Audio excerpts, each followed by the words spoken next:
Good morning, South. Please stand for the Pledge of Allegiance with the NCTE Writing Award recipients. I pledge allegiance to the flag of the United States of America and to the republic for which it stands, one nation, under God, indivisible, with liberty and justice for all.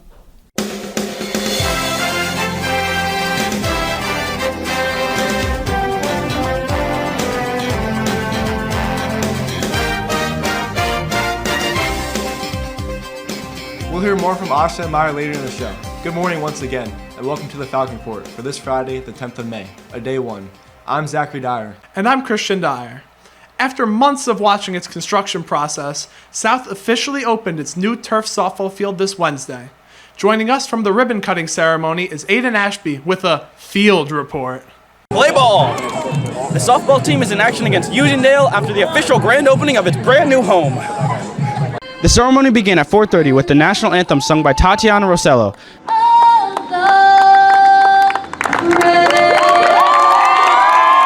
The softball team's senior players were then honored as they walked onto the field for their senior game.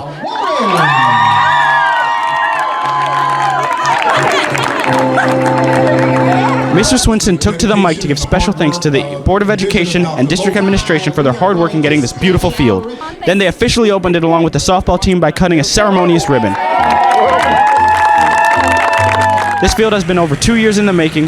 Field construction started just before the school year, beginning with removal and leveling of soil. Then the crew sealed off 5-yard wide strips of turf into place. This was followed by the installation and paved perimeter, 4 sets of bleachers, new fencing, and a brand new scoreboard. While the teams began to play on the field back in March, the crews have finally added the finishing touches, removing the temporary fencing and installing sod around the field, leaving South with yet another world-class playing surface. It's definitely giving our student body a nice facility to make sure that they have every opportunity to be the best either athlete or student during phys ed classes and stuff like that. Well, I don't have much land to turf anymore. We've turfed just about all of our fields.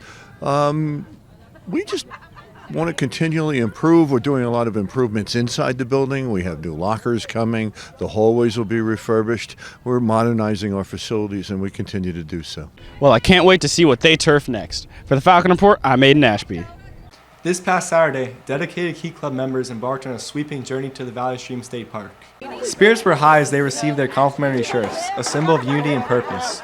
Presented with a trio of noble tasks, members eagerly delved into their roles. Some waded into the streams, carefully picking out ways to preserve the park's natural beauty, while others took up brushes, revitalizing the park's worn barrels with vibrant strokes of paint, and another dedicated group set up to work constructing a bench. Overall, Key Club's members' efforts to invigorate the park atmosphere will leave a lasting impression. This past Sunday, members of the track team took to the Long Island Marathon in support of the participants. The students gathered near Nassau Community College, handing out water to the runners. They also gave out other snacks such as pretzels and bananas to help motivate the participants. Overall, the event was very exciting for all who attended and provided the young athletes with examples to look up to when working to improve their own abilities. Last Saturday, My Brother's Keeper ambassadors met with organizations from other Nassau County high schools at Roosevelt High School. Upon arrival, the students were treated with a delicious breakfast and given My Brother's Keeper merchandise.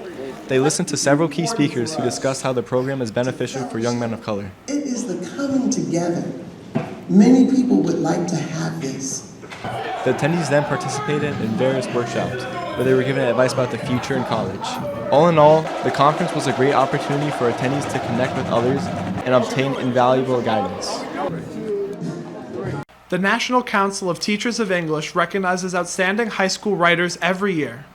2 of South's juniors, Asha Goshraj and Maya Augustin, were presented the Achievement Awards. Emily Northrop had a chance to speak with them. I'm here with some of South's awarded writers. So guys, how did you feel when you found out you were chosen for this? I was surprised. I had never thought that my creative writing skills would be able to be channeled in a contest such as this, so I was really grateful to have this opportunity. I was very surprised. I didn't think I was going to get in, but I'm very proud that my hard work paid off. So it's 2 juniors from every school that gets selected. It is a national council where teachers of English from across the United States submit papers.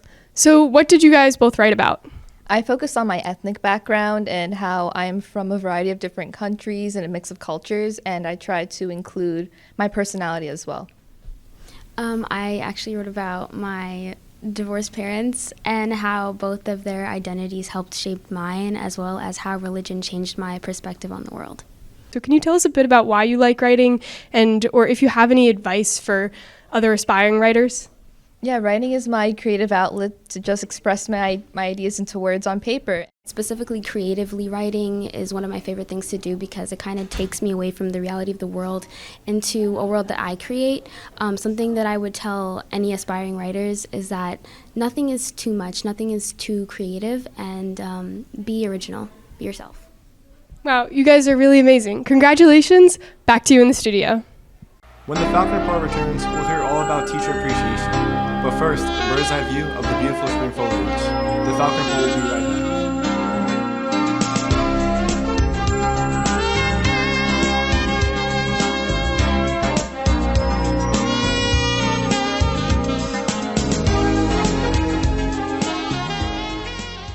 So beautiful.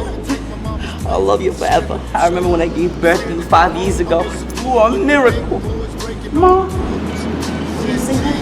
I love you, Mama. Oh, honey, I love you too. This is Mother's Day South. Let's show our mothers how much we love and appreciate them for all that they've done for us. If you would like me to be president, I'll expend a lunch menu.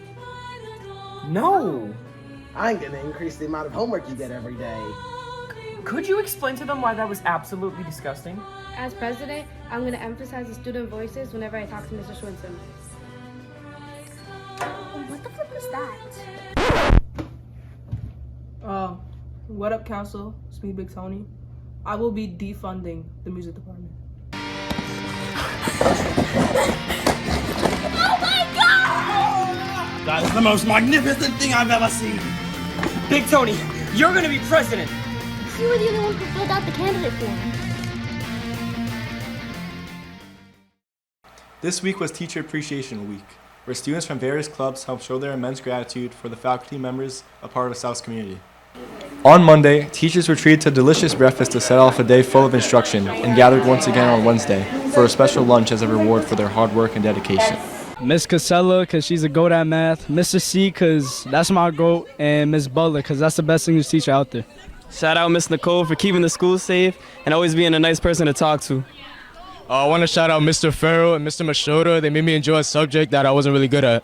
Christian, please don't tell me you're doing weather this week. We don't want another earthquake. Nope, it's been nice out and I don't want to mess it up. But let's hope my weather powers aren't genetic, because Jessica Dyer's in the Weather Center with this week's forecast. Jessica? We had a nice taste of the sun, but it looks like the clouds are heading in for the weekend. There's a chance of rain this afternoon, and it will remain cloudy into Saturday and Sunday, with temperatures dipping into the mid-50s, much cooler than it has been recently. Thankfully, the warm weather should return next week. Back to you in the studio. The baseball team had an impressive shutout earlier this week. For more details about the game and the team's senior celebration, we'll turn to Jackson Hunter. Jackson? The boys baseball team crushed Great Neck North in their senior game. Seniors Alex Rodriguez, Ryan Rivera, Enrique Ponce, Michael Hernandez, Joe Estevez, Jason Bazile, and Nick Alvarez all got introduced in their senior games before they destroyed Great Neck North. Highlights included Danny Casey only allowed 2 hits with 5 strikeouts. Michael Hernandez went 2 for 3, getting amazing contact, bringing South 2 RBIs. Other players getting RBIs consisted of Nick, Joe, Ryan, and Alex, each bringing in someone. In the end, thanks to South's amazing defense, South took the win with a final score of 10-0. The girls softball team had a crazy turnout in their senior game. On a beautiful sunny day, South softball team's senior game took place with the opening of the brand new field. Seniors Khaleesi Reina, Nia Warren, Ariana Perez, Michaela Wheeler, and Kalela Martin were celebrated and got to help with the cutting. Going into the game, Kalela pitched an incredible game and batted amazing too, getting 5 hits. When he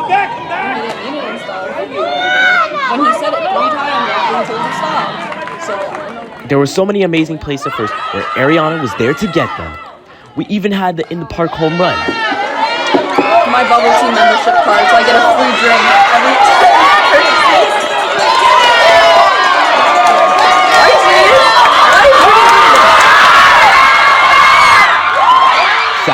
incredible comeback and won with 27 runs.